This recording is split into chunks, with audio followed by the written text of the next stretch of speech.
Last video में हमने discuss किया था न्यूमेरिकल डिफरेंशिएशन। खूब अच्छे से हमने देखा, सीखा, समझा कि कैसे एक्स और वाई के n+1 number of given data values के करस्पॉन्डिंग हम किसी फंक्शन के लिए न्यूमेरिकल डिफरेंशिएशन को डिफाइन करते हैं, उसको समझा हमने। आज के सेशन में हम बात करेंगे न्यूमेरिकल इंटीग्रेशन। देखिए न्यूमेरिकल इंटीग्रेशन क्या होता है, अभी तक वैसे भी हमने डेफिनेट इंटीग्रल, इंडेफिनेट इंटीग्रल सब कुछ सीख के आए, वो इंटीग्रेशन न्यूमेरिकल इंटीग्रेशन से कैसे डिफरेंट होता है, इन तमाम चीजों के बारे में हम चर्चा करेंगे आज के सेशन में।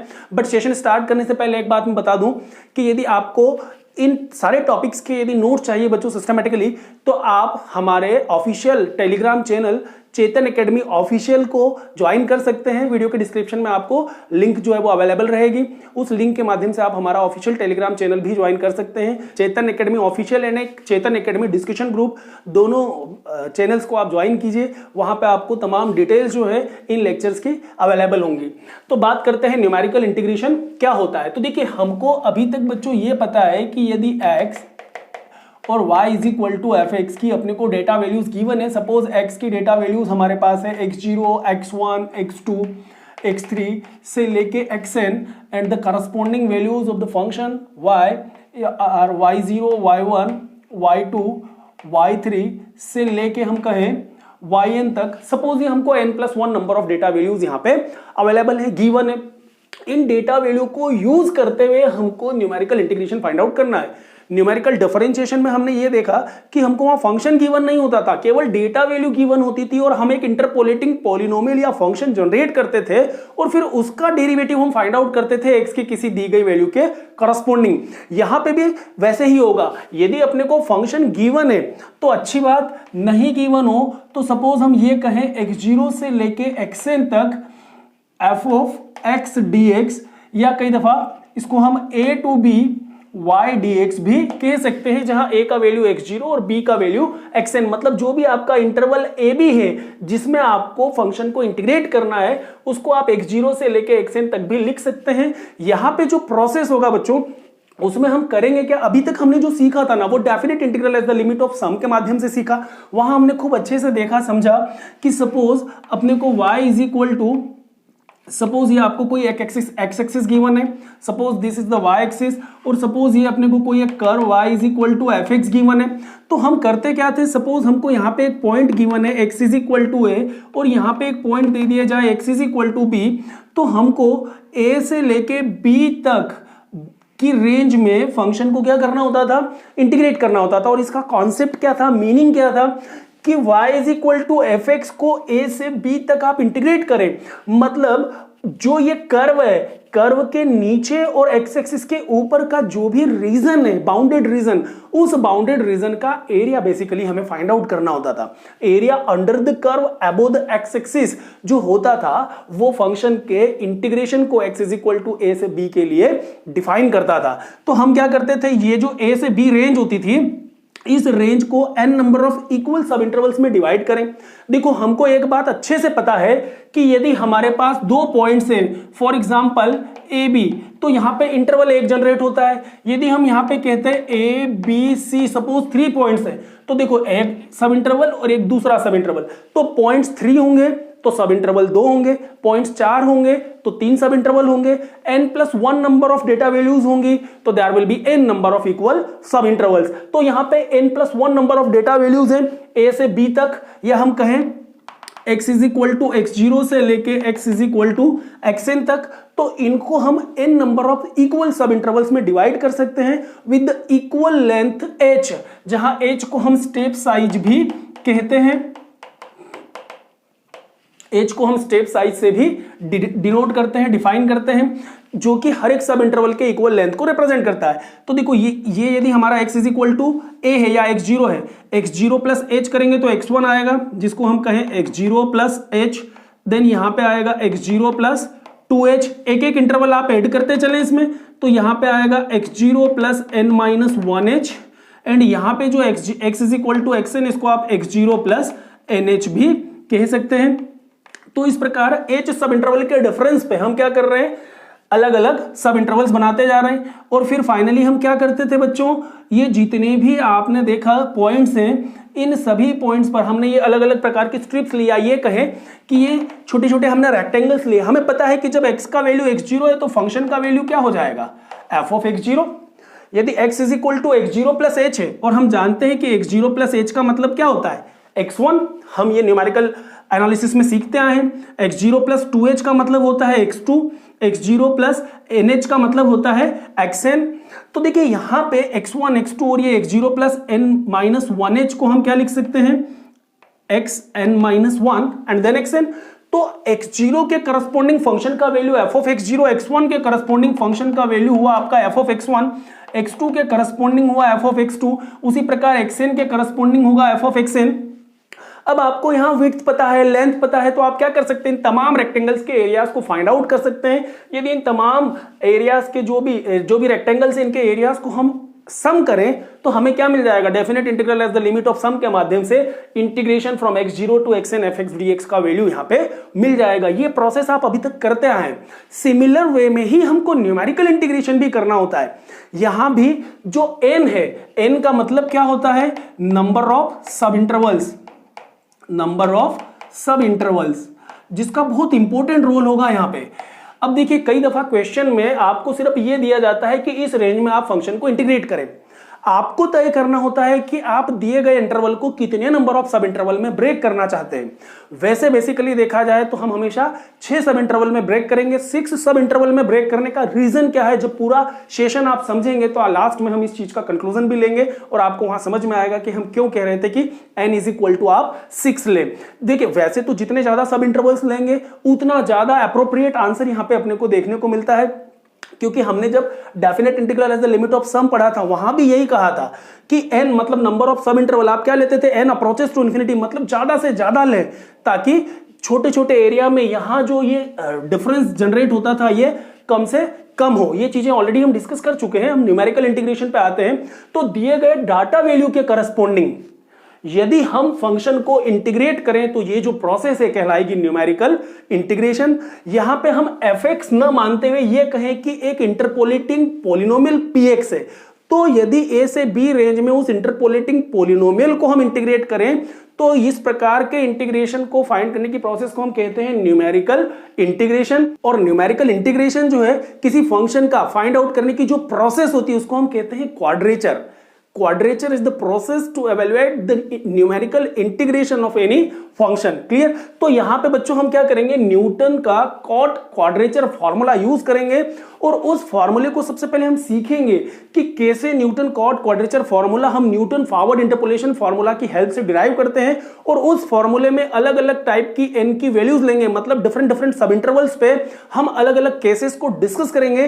तो यहां बेसिकली 4 डिफरेंट केस आपको देखने को मिलेंगे और जो हम न्यूमेरिकल इंटीग्रेशन फाइंड आउट करेंगे एग्जाम में जो क्वेश्चन आएगा वो कैसे आएगा कि सपोज ये दी गई रेंज में फंक्शन को इंटीग्रेट करो with the help of trapezoidal rule या सिम्पसन्स 1/3 रूल या फिर सिम्पसन्स 3/8 रूल या वेडल्स रूल। तो बेसिकली 4 इंपॉर्टेंट फॉर्मूला हम यहां डिस्कस करेंगे। इन 4 इंपॉर्टेंट फॉर्मूला की हेल्प से, इन 4 इंपॉर्टेंट रूल की हेल्प से बड़ी आसानी से हम फंक्शन को इंटीग्रेट करेंगे। न्यूमेरिकल इंटीग्रेशन में ये 4 इंपॉर्टेंट फॉर्मूला जो अभी हमने डिस्कस किए इनके बारे में हम विस्तार से सीखेंगे आज के सेशन में, उन पे बेसिक एग्जांपल भी हम कवर करेंगे। तो बात करते हैं न्यूटन्स कॉट क्वाड्रेचर फॉर्मूला। अब देखिए इसके पहले हमने जो सीखा था न्यूटन फॉरवर्ड इंटरपोलेशन फॉर्मूला, देखिए न्यूमेरिकल डिफरेंशिएशन हो, इंटीग्रेशन हो, सब इंटरपोलेशन के बाद की प्रोसेस है। इंटरपोलेशन से ही सारी चीजें हम आगे जनरेट कर रहे हैं। तो हम न्यूटन फॉरवर्ड इंटरपोलेशन फॉर्मूला से जानते हैं कि यदि y is equal to F x कोई फंक्शन है और x की प्लेस पे बच्चों हम लिख सकते हैं f of x0 plus u h, जिसको हम लिख सकते हैं यहाँ पे y0 plus u del y0 plus u minus 1 by factorial 2। तो यू माइनस 1 को हम लिख सकते हैं u square minus u upon factorial 2 मतलब 2 del square y0 plus u minus 1 u minus 2 by factorial 3, factorial 3 का मतलब 6 और ऊपर था यू माइनस 1 यू माइनस 2 जिसको हम लिख सकते हैं u cube minus 3u square plus 2u into del 3 y0 and so on. ये जो इक्वेशन नंबर फर्स्ट हम इसको कहें, ये किसको रिप्रेजेंट करता है, न्यूटन फॉरवर्ड इंटरपोलेशन फॉर्मूला को। और न्यूटन फॉरवर्ड इंटरपोलेशन फॉर्मूला ये तो बहुत अच्छे से हमने सीखा है, कई दफा इसको यूज किया है, इस पे बेस्ड एग्जांपल्स भी किए हैं। यहां मैंने थोड़ा सा डायरेक्ट लिख दिया फैक्टर्स को मल्टीप्लाई करके, ठीक है। अब ये जो न्यूटन फॉरवर्ड इंटरपोलेशन फॉर्मूला है, इसमें बच्चों देखो इन डेटा वैल्यूज के करस्पॉन्डिंग हमने ये इंटरपोलेशन फॉर्मूला को डिफाइन किया है। यहां हम जानते हैं कि x का जो वैल्यू होता है वो क्या होता है x0 प्लस UH। अब यहां से यदि आप u का वैल्यू निकालेंगे तो ये हो जाएगा x minus x0 upon h, जहां h जो होता है वो एक स्टेप साइज होता है, हम डिस्कस कर ही चुके हैं। n का मतलब हम अच्छे से जानते हैं नंबर ऑफ सब इंटरवल को रिप्रेजेंट करता है। अब ये एक function y is equal to fx है। आपका एम क्या है यहाँ पे, आपको a से b या ये कहें कि x0 से लेके xn तक दिए गए फंक्शन y को या fx को x के रेस्पेक्ट में इंटीग्रेट करना होता है। ये हमारा यहाँ पे मेन एम होगा with the help of different methods पे तो हम जाएंगे, पर पहले कॉन्सेप्ट को समझे। देखो बच्चों क्या होता है, कई दफा हम डायरेक्ट फॉर्मूला ले लेते हैं, एग्जाम में सवाल भी कर देते हैं, पर उसका लॉजिक, उसका कॉन्सेप्ट हमको नहीं समझ में आता है। तो न्यूमेरिकल इंटीग्रेशन बेसिकली क्या है, उसके पीछे का जो लॉजिक है वो क्या है, कैसे इन फॉर्मूले तक हम पहुंचते हैं, इन तमाम लॉजिक्स के बारे में भी हम थोड़ा सा डिस्कस करें, उसके कॉन्सेप्ट को सीखें, तो आई थिंक बहुत ज्यादा आपको अच्छे से समझ में आएगा। अब देखिए ये जो Newton forward interpolation formula equation number first है, रिप्रेजेंट करता है फंक्शन y को, हमें करना है इंटीग्रेट। तो आप क्या करें, दोनों तरफ x0 से लेके xn तक इंटीग्रेट करें x के रेस्पेक्ट में। तो यहां पे भी यदि हम इंटीग्रेट करें तो integration from x0 to xn y0 plus यहां हम लिख सकते हैं u del y0 plus u square minus u upon 2 del square y0 plus u cube minus 3u square plus 2u by 6 into del 3 y0 and so on, और इसको integrate करना है आपको x के रेस्पेक्ट में। अब देखिए यहां पे हम x के रेस्पेक्ट में इंटीग्रेशन कर रहे हैं, हमारे पास अंदर यदि आप वेरिएबल्स की बात करो तो y0 डेल स्क्वायर y0 ये सब क्या है, ये तो डेटा वैल्यू को रिप्रेजेंट करेगा, नंबर को। अंदर वेरिएबल कौन सा है, u। तो इसका मतलब ये हुआ कि आपको dx की प्लेस पे du कहीं ना कहीं लाना पड़ेगा, x वेरिएबल हमारे पास नहीं है। तो हम इस फॉर्मूले को यूज करें यदि, तो देखिए x is equal to x0 plus UH है, यदि हम यहां डिफरेंशिएशन करें तो dx, x0 तो कांस्टेंट होने की वजह से 0 हुआ, u का डिफरेंशिएशन हो जाएगा du, और h भी आपका कांस्टेंट है। तो इस फॉर्मूले की हेल्प से dx की प्लेस पे आप लिख सकते हैं h इंटू du। तो यहां पे बच्चों ये जो dx है इसकी प्लेस पे हम क्या लिखने जा रहे हैं, h du।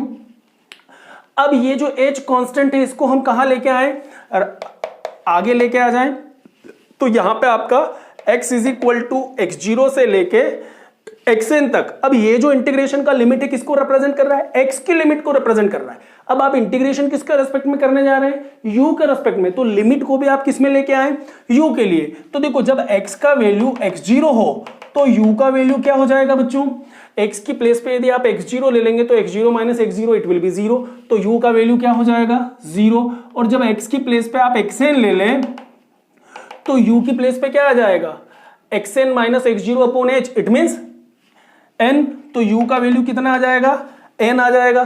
तो यहां पे हम इसको लिख सकते हैं u is equal to 0 to n then y0 plus u del y0 plus u square minus u upon 2 del square y0 plus u cube minus 3u square plus 2u upon 6 into del 3 y0 and so on, और du जो है आएगा यहाँ पे, ठीक है। तो इस प्रकार से लिमिट जो था अपना x is equal to x0 to xn, यदि आप u में कन्वर्ट करें इसको तो u के लिए लिमिट हो जाएगा 0 टू n। अब देखिए यहाँ पे इसको हम इंटीग्रेट करें तो y0 तो कांस्टेंट है और 1 का u के रेस्पेक्ट में इंटीग्रेशन आया u, प्लस u का इंटीग्रेशन हो जाएगा u square by 2 del y0 constant plus 1 by 2, और अंदर आप देखें तो u स्क्वायर का इंटीग्रेशन हो जाएगा u क्यूब बाई 3, u का इंटीग्रेशन हो जाएगा u square by 2 into del square y0 plus 1 by 6, u cube का इंटीग्रेशन हो जाएगा u to the power 4 by 4 minus 3u square. तो u स्क्वायर का इंटीग्रेशन होगा u क्यूब बाई 3, 3 से 3 कैंसिल हुआ तो it will be u cube plus 2u। तो u का इंटीग्रेशन होगा u स्क्वायर बाई 2, 2 से 2 कैंसिल होके बचेगा only u square into del 3 y0 and so on. और यहाँ पे u के प्लेस पे हम रखेंगे 0 से लेके n तक की वैल्यूज। तो देखो अपर लिमिट रखेंगे तो जितने u हैं सब n में कन्वर्ट होंगे, और लोअर लिमिट की बात की जाए तो जितने u हैं वो सब क्या हो जाएंगे 0। तो देखो u, यहाँ पे भी u, यहाँ पे भी u, यहाँ पे भी u, हर एक टर्म में आपको u दिख रहा है। तो लोअर लिमिट के केस में पूरा वैल्यू क्या हो जाएगा 0, means you just have to put u is equal to n only. तो ये अपने को मिलेगा h into n y0 plus n square by 2 del y0 plus 1 by 2 into n cube by 3 minus n square by 2 into del square y0 plus 1 by 6 into n to the power 4 by 4 minus n cube plus n square into del 3y0 and so on. तो ये जो formula है बच्चों x0 से लेके xn तक का या a से लेके b तक का y dx, ये किसको रिप्रेजेंट करेगा? न्यूटन कॉट्स क्वाड्रेचर फॉर्मूला को रिप्रेजेंट करेगा। इसको हम कहें इक्वेशन नंबर 2, जो कि न्यूटन का कॉट्स क्वाड्रेचर फॉर्मूला को रिप्रेजेंट करेगा। अब इस फॉर्मूले में इक्वेशन नंबर 2 में बच्चों हम यदि 4 अलग अलग प्रकार के सब्स्टिट्यूशन ले लें तो आपको 4 अलग अलग प्रकार के फॉर्मूले यहां पे देखने को मिलेंगे। पहला कंडीशन हम यहां पे ले लें कि यदि इक्वेशन नंबर 2 में हम n को 1 एज्यूम करें, if we take n is equal to 1 in equation number 2, तो जो फॉर्मूला होगा integration from x0 to xn y dx का, राइट हैंड साइड पे देखो n की जगह मैं 1 ले रहा हूं। अब लॉजिकली हम क्या कर रहे हैं, n इज इक्वल टू 1 मतलब नंबर ऑफ इंटरवल कितने हुए यहाँ पे 1, और जब एक इंटरवल की बात हो तो बच्चों x0 से लेके xn में आप पहले सब इंटरवल की बात करो, x0 से लेके x1, x1 से लेके x2, x2 से लेके x3, या ये कहें x0 से x1, x1 से x2, x2 से x3, x3 से x4 एंड इसी प्रकार से हम एक एक इंटरवल पे काम करेंगे। तो पहली बार में जब आप n की प्लेस पे 1 लेंगे तो x0 से x1, फिर उसी प्रोसेस को आप रिपीट करें तो x1 से x2, और आप अच्छे से जानते हो कि जब n की जगह 1 होगा, 2 डेटा वैल्यू होंगी, तो वहां पे डेरिवेटिव जो है, डिफरेंस जो है हाईएस्ट ऑर्डर का क्या होगा 1, क्योंकि 2 डेटा वैल्यू है तो फर्स्ट ऑर्डर का डिफरेंस, 3 डेटा वैल्यूज के लिए आप क्या लेते हैं सेकेंड ऑर्डर का डिफरेंस, 4 डेटा वैल्यू के लिए थर्ड ऑर्डर का हाईएस्ट डिफरेंस। ये तो डिफरेंस टेबल में भी हमने सीखा है। तो इस प्रकार के आप इसमें जब n की जगह 1 लेंगे, अलग अलग सब इंटरवल पे काम करेंगे, तो जो नया एक इंटीग्रेशन का फॉर्मूला जनरेट होगा बच्चों, वो फॉर्मूला किसको रिप्रेजेंट करेगा? ट्रेपेजॉइडल रूल को रिप्रेजेंट करेगा। तो यहां से आपको ट्रेपेजॉइडल फॉर्मूला जो है इंटीग्रेशन का मिलेगा, if you put n is equal to 1 in equation number 2। अब इसी प्रकार यदि इस इक्वेशन 2 में आप n की जगह क्या ले लें? 2 ले लें। अब n की प्लेस पे 2 लेना मतलब दो सब इंटरवल पे काम करें, x0 से लेके x2 तक, फिर अगली लिमिट क्या होगी x2 से लेके x4, x4 से लेके x6, मतलब n की जगह 2 सब इंटरवल पे आप काम करें, मतलब 3 डेटा वैल्यू पे आप काम करें, तो जो यहां पे इंटीग्रेशन का फॉर्मूला आपके सामने आएगा, उस फॉर्मूले को आप कहेंगे सिम्पसन्स 1/3 रूल, सिम्पसन्स 1/3 रूल। और इसी प्रकार इस इक्वेशन 2 में यदि आप n की प्लेस पे 3 ले लें बच्चों, अब n की प्लेस पे 3 लेना मतलब नंबर ऑफ सब इंटरवल कितने ले लिए? 3 ले लिए, मतलब x0 से x1, x1 से x2, x2 से x3। तो आपका x0 से लेके कहां तक का पहला लिमिट बनेगा? x3, देन x3 से लेके x6, इस प्रकार से सब इंटरवल आपके बनते चले जाएंगे। और इसमें आप जब अलग अलग सब इंटरवल पे कैलकुलेशन करेंगे n के डिफरेंट वैल्यूज के लिए, बस आपको लॉजिक ये समझ में आना चाहिए कि हाईएस्ट डिफरेंस कहां तक जाएगा। 4 डेटा वैल्यू तो थर्ड ऑर्डर का, 5 डेटा वैल्यू तो फोर्थ ऑर्डर का हाईएस्ट डिफरेंस होगा, बाकी के डिफरेंसेस को आप इग्नोर करते जाइएगा, आपको फॉर्मूला मिलेगा। ये के फॉर्मूले क्या होंगे वो भी अभी हम डिस्कस करेंगे, बट अभी हम कॉन्सेप्ट को सीख रहे हैं। तो n इज इक्वल टू 3 पे जो है आपको यहां क्या देखने को मिलेगा? Simpson's 3/8 rule. और यदि हम यहां पे n की प्लेस पे 6 ले लें, if you put n is equal to 6, मतलब 6 सब इंटरवल पे यदि एक बार में आप काम करते हैं इक्वेशन नंबर 2 में, तो आपका जो फॉर्मूला आएगा यहां से इंटीग्रेशन का, उसको आप कहेंगे वेडल्स रूल, वेडल्स रूल। और इस वेडल्स रूल के माध्यम से भी आप इंटीग्रेशन को बड़ी आसानी से कैलकुलेट कर सकते हैं। तो इस प्रकार से n इज इक्वल टू 1 पे ट्रेपेजॉइडल, 2 पे आपको मिला सिम्पसन्स 1/3, 3 पे मिला सिम्पसन्स 3/8 और 6 पे मिला वेडल्स रूल। इन रूल्स को अब अच्छे से सीखते हैं कितने सब इंटरवल्स पे आपको काम किया जा सकता है। इन तमाम चीजों के बारे में अब हम डिस्कशन करने वाले हैं। बात करते हैं इन चारों फॉर्मूले की, trapezoidal, Simpson's 1/3, Simpson's 3/8 and Weddle's rule की।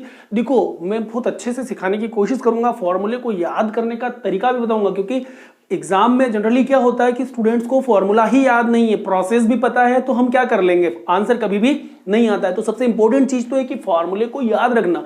तरीका क्या होगा, अब देखो हम जानते हैं कि किसी भी फॉर्मूले से आप निकालोगे तो आपको एवेल्युएट क्या करना है, x0 से लेके xn तक y dx का वैल्यू या a से b तक y dx का वैल्यू।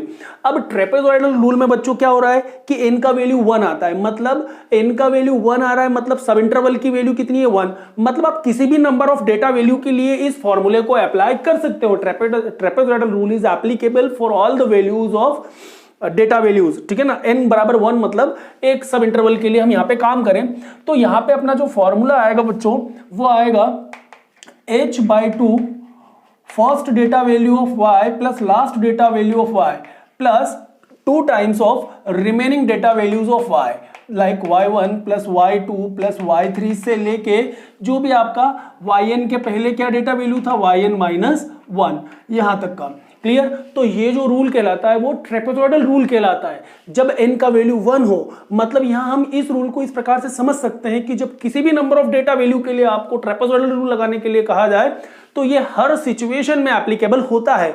फॉर्मूला क्या होगा, h/2, h step size, first data value plus last data value. y की डेटा वैल्यूज क्या होती है अपने को पता है, y0 से लेके yn तक, तो ये फर्स्ट और लास्ट को आप ऐड करें और plus 2 times of remaining data value जितनी भी है आपकी उन सबको आप ऐड कर दे तो आपको क्या मिल जाएगा, integration of y with respect to x from x0 to xn। Clear. अब बात करते हैं सिम्पसन्स 1/3 रूल की। अब यदि इसी फंक्शन को हम इंटीग्रेट करें with the help of Simpson's 1/3 rule तो देखिए यहां पे सिम्पसन्स 1/3 तो h जो है वो क्या हो जाएगा, बाय 3 हो जाएगा। Clear, 1/3 time of h। और यहां पे भी सबसे पहला स्टेप तो वही आएगा कि first plus last data value. अब सिम्पसन्स 1/3 एप्लीकेबल कब होता है, जब n का वैल्यू कितना हो, 2 हो, और यदि n का वैल्यू 2 हो मतलब दो सब इंटरवल में हम जब डेटा वैल्यू को कंसिडर करें तो यहां पे जब n मतलब नंबर ऑफ इंटरवल कैसे हो, 2 हो, मतलब इवन नंबर में हो। जब इवन नंबर ऑफ सब इंटरवल्स का केस आपको गिवन हो तभी आप सिम्पसन्स 1/3 अप्लाई कर सकते हैं। और हम जानते हैं कि n का वैल्यू 2 है, मतलब 2 स्टेप याद कैसे रखें, n बराबर 2 के लिए 1/3 मतलब 2 स्टेप, और 2 स्टेप जब आपको लगानी होती है बच्चों तो आप पहले कॉफिशिएंट को याद रखो 4 और दूसरा कॉफिशिएंट याद रखो आप 2। फॉर्मूला कैसे बनाना है, फर्स्ट प्लस लास्ट, 1/3 है तो h/3, कॉफिशिएंट याद रखना है 4 2। अब देखो y0 के बाद क्या आएगा, y1, फिर यहां लिखा y2, यहां लिखा y3, यहां लिखा y4, यहां लिखा हमने y5, y6 and so on. देखो ये फॉर्मूला आपका यहां पे तैयार हो गया सिम्पसन्स 1/3 रूल का। कॉफिशिएंट वैल्यू अपने को याद रखना होता है कि जब odd number of data values of y हो तो 4 मल्टीपल और even number of data value तो मल्टीपल 2 इवन नंबर होता है, वैसे 4 भी होता है, पर याद रखने के लिए कह सकते हैं कि जब even number of data value है तो 2 मल्टीपल होगा और odd number of data value है तो 4 मल्टीपल। n का वैल्यू 2 है तो एक लॉजिक और कि भाई 2 स्टेप अपने को यहां पे लिखनी होती है। क्लियर। अब हम सिम्पसन्स 3/8 रूल के लिए बात करें कि इसी इंटीग्रेशन को हम सिम्पसन्स 3/8 रूल से कैसे निकालें, तो 3/8 तो यहां पे 3/8 टाइम ऑफ h लिखे, पहले तो 3/8 रूल है तो 3/8 टाइम ऑफ h लिखे। अब देखो यहां पे भी सबसे पहला चीज तो कॉमन रहेगा y0 प्लस yn, हर बार आपको first plus last data value आपको लिखना होता है। क्लियर। प्लस अब यहां हम सिम्पसन्स 3/8 रूल कब अप्लाई करते हैं, जब n का वैल्यू कितना हो 3, मतलब जब नंबर ऑफ सब इंटरवल क्या हो 3 के मल्टीपल फॉर्म में हो।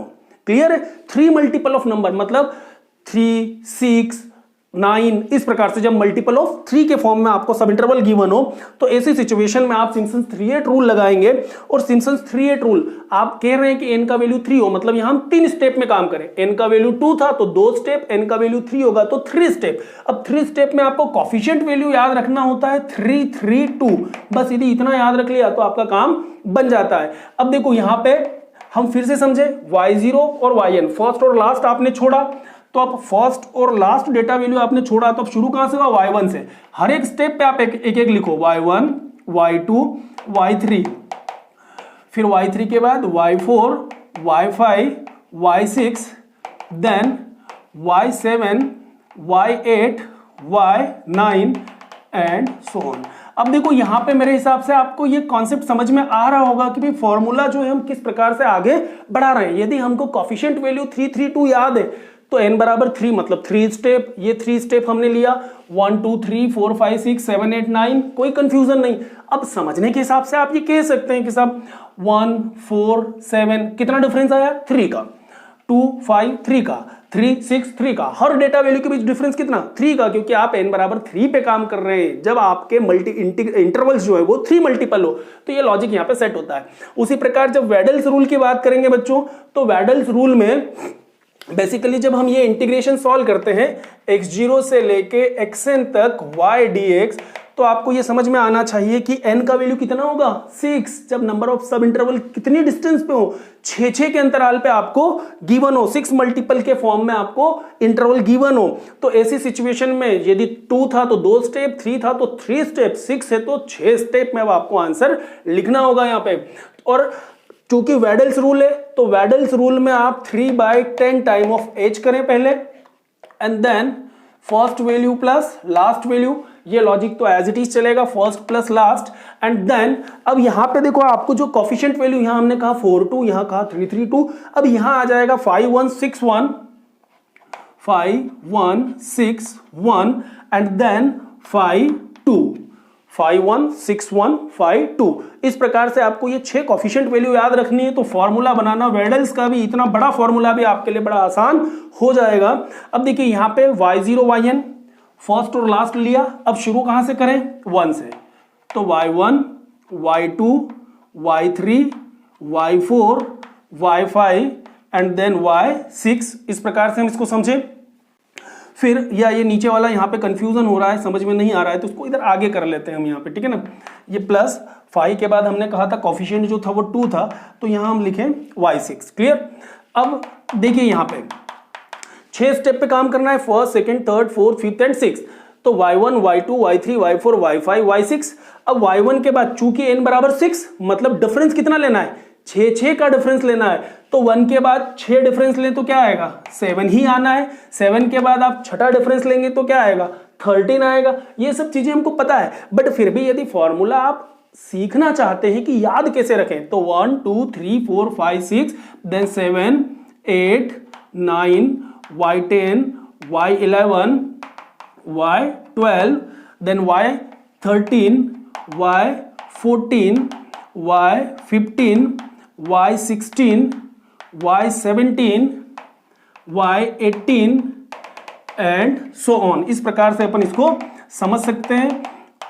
अब मेरे हिसाब से फॉर्मूला तो आपको क्लियर होगा कि सर क्या समझ रहे हैं हम इसमें।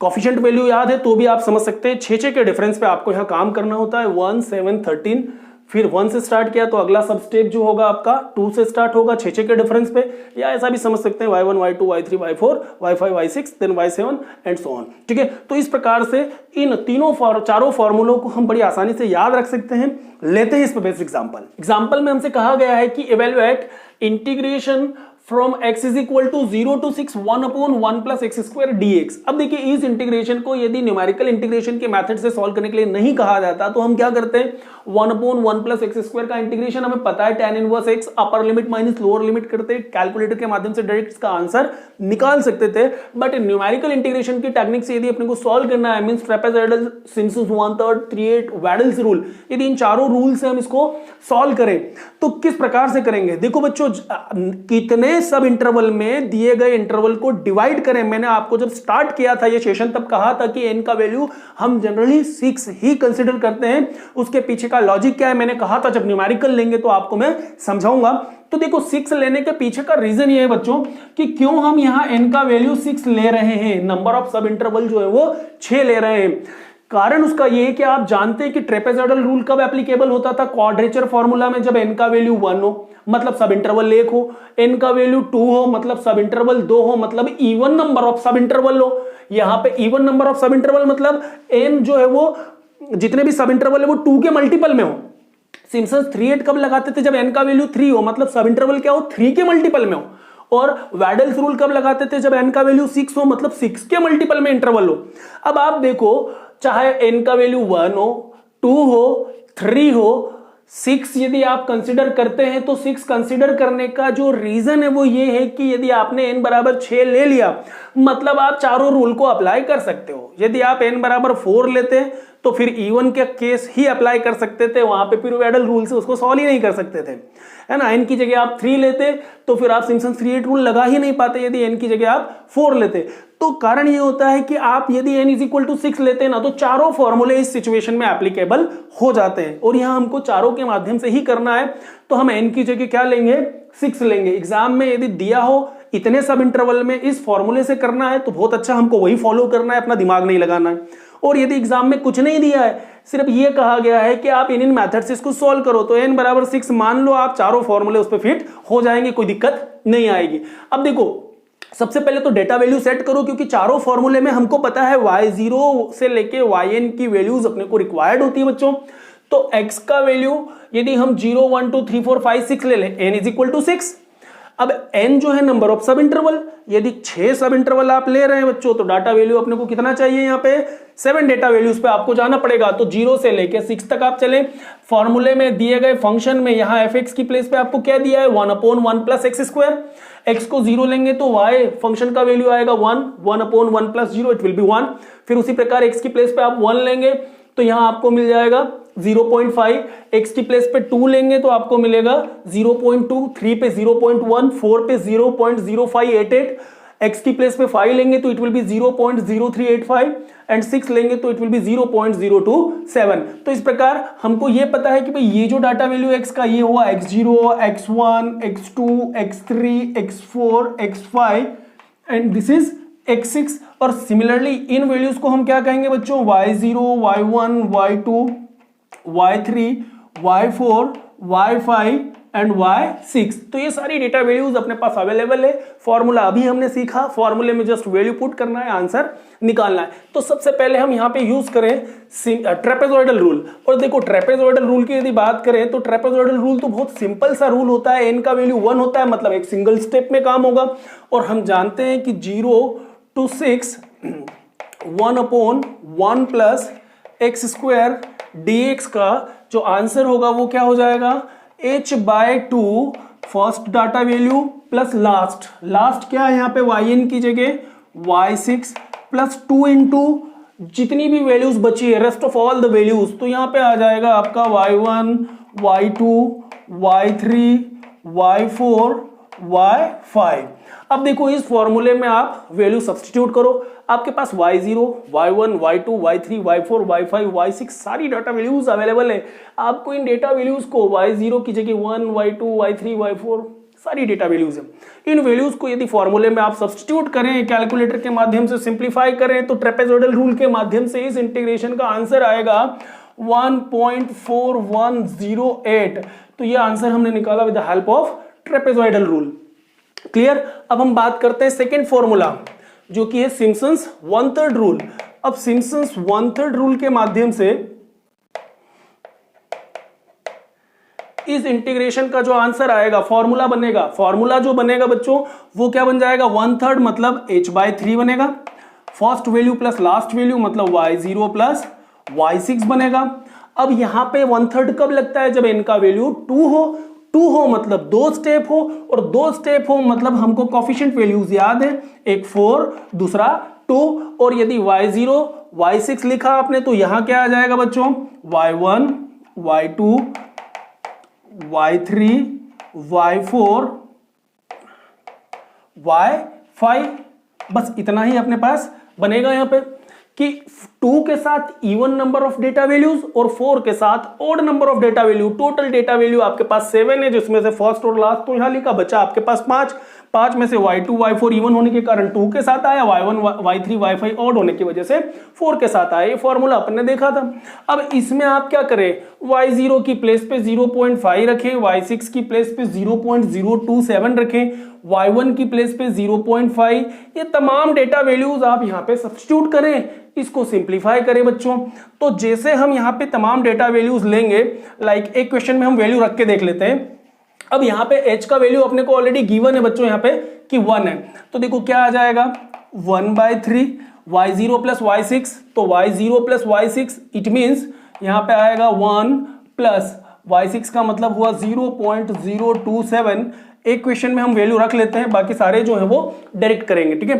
4 के साथ आ जाएगा यहाँ पे y1 y3 y5, y1 का वैल्यू अपने पास है 0.5, y3 का वैल्यू है 0.1 और y5 का वैल्यू है अपने पास 0.0385 प्लस 2 के साथ आएंगे odd data even data values like y2 and y4, तो ये हो जाएगा 0.2 और y4 का वैल्यू आ जाएगा 0.0588। अब जैसे हम इसको पूरे को सिंप्लीफाई करें बच्चों, तो अपने को जो आंसर मिलेगा यूजिंग सिम्पसन्स 1/3 रूल वो होगा 1.3662। क्लियर? तो ये अपने को वैल्यू मिला इंटीग्रेशन का with the help of Simpson's 1/3 rule. अब बात करते हैं सिम्पसन्स 3/8 रूल की। तो 3/8 रूल का फॉर्मूला भी अपने पास अवेलेबल है। फॉर्मूला देखो मैं यहाँ पे दोबारा लिख रहा हूं आपके लिए ताकि आप एक बार और प्रैक्टिस लगाएं। याद रखें 3/8 रूल मतलब 3/8 times of h, first data value plus last data value y0 plus y6, n का वैल्यू 3 होगा तो सिम्पसन्स 3/8, 3 होगा मतलब 3 स्टेप, और 3 स्टेप मतलब बच्चों अपने को क्या करना होगा, यहाँ पे 3 कोफिशिएंट वैल्यू याद रखनी होती है, और वो 3 कोफिशिएंट वैल्यू होती है 3, 3, 2। वैसे लास्ट हमेशा 2 ही होता है, ठीक है ना। यहाँ पे देखो सेकंड का 2 आया, 3 था तो लास्ट वाला फिर से 2 आया, ठीक है। अब y0 y6 हो चुके हैं फर्स्ट और लास्ट, तो बीच की वैल्यू y0 के बाद आया y1 y2 y3, देन आएगा y4 y5 और y6 तो ऑलरेडी आपने ले ही रखा है। तो देखो इस प्रकार से हमारा यहाँ पे ये इस प्रकार से फॉर्मूला जो है बन गया y0 प्लस y6। अब रिमेनिंग 3, 3, 2 के साथ 3 स्टेप में काम करें तो y1 y2 y3 y4 y5 और बाकी सारी चीजें हमने ले ली। अब इसको आप यदि यहाँ पे y0 से लेके y6 तक की तमाम वैल्यूज फॉर्मूले में आप सब्स्टिट्यूट करें तो आपको जो आंसर मिलेगा वो मिलेगा 1.3571। It will be 1.3571 Simpson's 3/8 rule के माध्यम से, ठीक है। अब हम बात करें fourth and last Weddle's rule.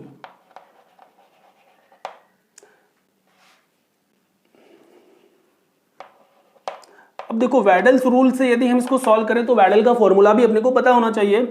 वैडल का फॉर्मूला होता है 3/10 टाइम ऑफ h।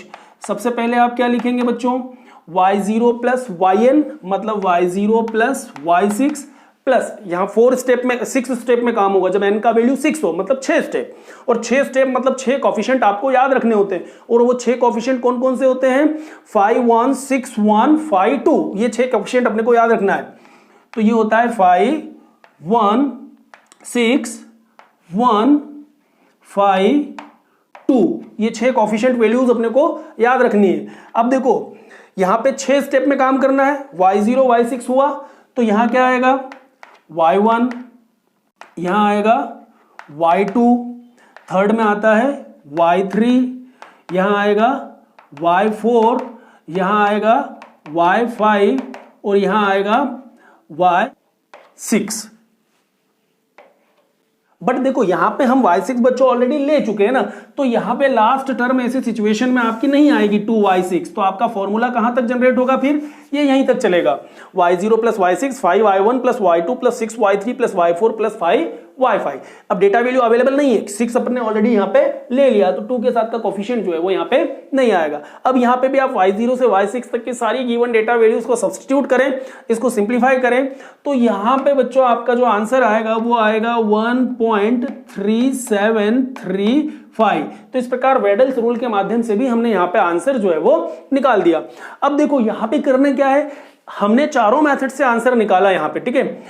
अपने को ट्रेपेजॉइडल से मिला यहाँ पे 1.4108, 1/3 से मिला हमको 1.3662, सिम्पसन्स 3/8 से मिला 1.3571 और वैडल्स रूल से हमको आंसर मिला 1.3735। अब यदि हमको इसका एक्चुअल आंसर निकालना होता कंपैरिजन बेसिस पे, तो हम क्या करते हैं, हम जानते हैं बच्चों 0 to 6 1/1 plus x square dx जो है 1/1 प्लस एक्स स्क्वायर का इंटीग्रेशन क्या होता, tan inverse x, x is equal to 0 to 6, तो अपर लिमिट हम यहाँ लेते हैं tan इनवर्स 6 और माइनस tan इनवर्स 0 का वैल्यू तो 0 ही होता है। तो अब इस बेसिस पे यदि हम इसको सिंप्लीफाई करते हैं, इसका आंसर निकालते हैं tan इनवर्स 6 का, तो यहाँ पे अपने को आंसर मिलता 1.4056।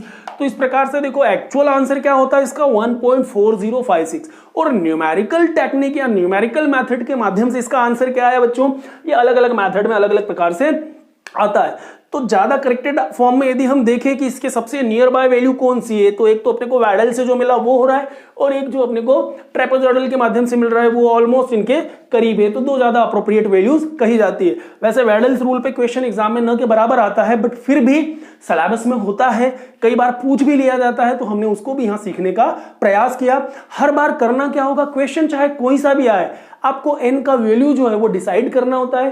क्वेश्चन में कई बार n देके भी रखा होता है, h भी गिवन होता है, सारी वैल्यूज गिवन होती है, तो काम थोड़ा सा आसान है, नहीं गिवन हो तो इस प्रकार से हम कर सकते हैं। आई होप कि न्यूमेरिकल इंटीग्रेशन और उन इंटीग्रेशंस की 4 टेक्निक्स आपको समझ में आई होगी। Thank you very much, thanks for watching this video.